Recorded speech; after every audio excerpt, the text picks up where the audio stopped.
বন্ধুরা NS sports স্টকে আপনাদেরকে স্বাগত। বন্ধুরা নিয়ে চলাম আজকের দিনের জন্য দ্বিতীয় আপডেট, এটা দ্বিতীয় ভিডিও। তা তোমরা যারা যারা প্রথম ভিডিও দেখোনি অবশ্যই চ্যানেলে গিয়ে কিন্তু প্রথম ভিডিও দেখে নিও। দ্বিতীয় ভিডিও এখন যে বিষয়গুলো আলোচনা করতে চলেছি সেটা হলো কিন্তু মোহনবাগানের প্লেয়ারকে কিন্তু ইস্টবেঙ্গল এবার টার্গেট করেছে, সেই প্লেয়ারকে সেই বিষয়ে তো আলোচনা করবোই। তোমরা সবাই জানো যে কিছুদিন আগে থাপার আপডেট একটা দিয়েছিলাম, সেক্ষেত্রে এখন কিন্তু অন্য একটি প্লেয়ারের নাম উঠে আসছে, সেটাও কিন্তু তোমাদেরকে জানাবো। এছাড়া আরও কিছু আপডেট আছে, সেগুলো তোমাদের সঙ্গে শেয়ার করবো।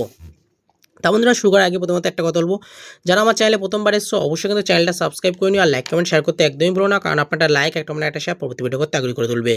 তা বন্ধুরা এবার আসি মূল আলোচনায়। প্রথমত তোমাদেরকে যে আপডেটটা দেবো সেটি হলো, তোমরা সবাই জানো যে আজকে কিন্তু 1 জুন। এবার এই 1 জুনে কিন্তু তোমরা সবাই জানো যে ট্রান্সফার মার্কেট ওপেন হয়ে যায়।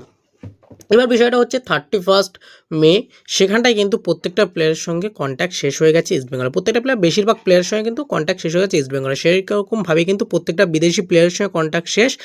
এছাড়া কিন্তু বলা যায় যে ভারতীয় প্লেয়ারদের সঙ্গেও কম বেশি অনেকগুলো ভারতীয় প্লেয়ারদের সঙ্গে কন্ট্যাক্ট শেষ হয়ে গেছে। তার মধ্যে গোলকিপার পজিশনের প্লেয়ার প্রফেসর সিং গিল, তার সঙ্গে কন্ট্যাক্ট শেষ হয়ে গেছে। এছাড়া তোমার লালের সঙ্গে কন্ট্যাক্ট শেষ হয়ে গেছে, রাকিবের সঙ্গেও এরকমভাবে বিভিন্ন প্লেয়ারের সঙ্গে কিন্তু কন্ট্যাক্ট শেষ হয়ে গেছে। তোমরা আশা করি সাইডে দেখতেই পাচ্ছ নামগুলো। এবার বিষয়টা হচ্ছে এইসব প্লেয়ারকে কি কন্ট্রাক্ট এক্সটেনশন করবে ইস্টবেঙ্গল ম্যানেজমেন্ট, সেই বিষয়ে কিন্তু আজকে তোমরা সবাই জানো যে একটা বোর্ড মিটিং হচ্ছে। সেই বোর্ড মিটিংয়ে কী বেরিয়ে আসে সেটা তো রাতের ভিডিওতে আপডেট অবশ্যই তোমাদেরকে দেবো।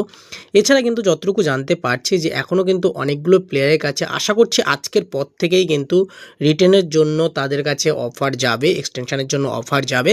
এবার কারা কারা সেই মানে প্রস্তাবে রাজি হবে সেটাও কিন্তু দেখার বিষয় থাকবে, কারণ প্রত্যেকটা প্লেয়ারে কিন্তু একটা চড়া দাম হয়ে যাবে, কারণ যেহেতু তারা চ্যাম্পিয়ন হয়েছে সেক্ষেত্রে তো একটা দাম অবশ্যই বাড়বে তাদের। সেখান থেকে দেখা যাক যে তারা কি কি করে, কী রেটে তারা আসে, তাদের স্যালারি অ্যামাউন্টটা কীরকম থাকে সেগুলো কিন্তু অবশ্যই আমাদের দেখতে হবে। এছাড়া আমরা সবাই জানি যে কেভিন সিভিলি, মিগুয়েল, এরা কিন্তু একটা চড়া দাম কিন্তু দিয়েছে ইস্টবেঙ্গলের কাছে।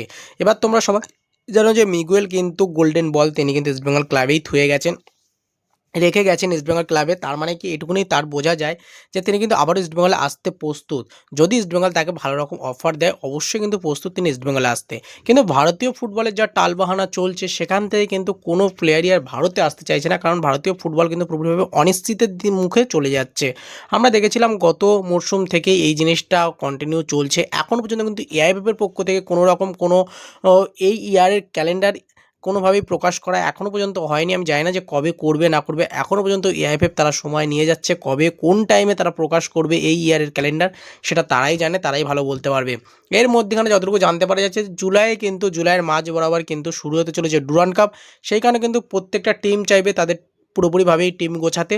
সেখান থেকে ট্রান্সফার মার্কেট যেহেতু ওপেন হয়ে যাচ্ছে সেক্ষেত্রে তো বুঝতেই পারছো এবার বিভিন্ন ধরনের বিভিন্ন ট্রান্সফার মার্কেটের বিভিন্ন আপডেট আসবে, সব কিন্তু তোমরা পেয়ে যাবে।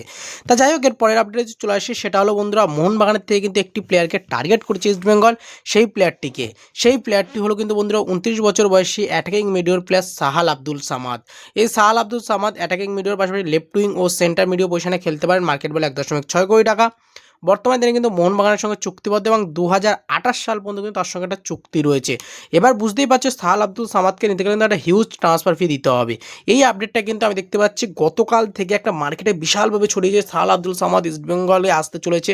এটা কিন্তু এখনও পর্যন্ত পুরোপুরি রিউমার পর্যায়ে ধরতে পারো, এর কোনো সত্যতা কিন্তু এখনও পর্যন্ত আমি পাইনি। জাস্ট আমাকে দুজন কমেন্ট করেছিল মেসেঞ্জারে, সেই জন্যই কিন্তু আমি এই আপডেটটা তোমাদের সঙ্গে তুলে ধরলাম। আদারওয়াইজ এই আপডেট নিয়ে কোনো ভিডিও আমার করার ইচ্ছা ছিল না, কিন্তু জাস্ট দুটো মেসেঞ্জারে দুটো মেসেজ এলো যে দাদা এই বিষয়টা কি একটু বলো, তাই জন্য আমি ভাবলাম যে শুধু তাদের পার্সোনালি না বলে তোমাদের সবাইকে জানিয়ে দেওয়া বেটার। সাহাল আব্দুল সামাদের সঙ্গে কিন্তু এখন পর্যন্ত আমাদেরকে যতটুকু আপডেট আছে এই সাহাল আব্দুল সঙ্গে কিন্তু কোনো রকম কথাবার্তা এখনও পর্যন্ত চালায়নি ইস্টবেঙ্গল। যদি পরবর্তীতে কোনোদিন কোনো কথাবার্তা চালায় তাহলে অবশ্যই কিন্তু তোমাদের সঙ্গে জানাবো আমি। তেমন দেখছি ভিডিওটা এইটুকুনি, যাদের ভালো লাগছে লাইক কমেন্ট শেয়ার করো আর অবশ্যই চ্যানেলটা সাবস্ক্রাইব করে পাশে থাকবে বেল আইকনটি ক্লিক করে নিও। ধন্যবাদ বন্ধুরা, ভালো থেকো, সুস্থ থেকো।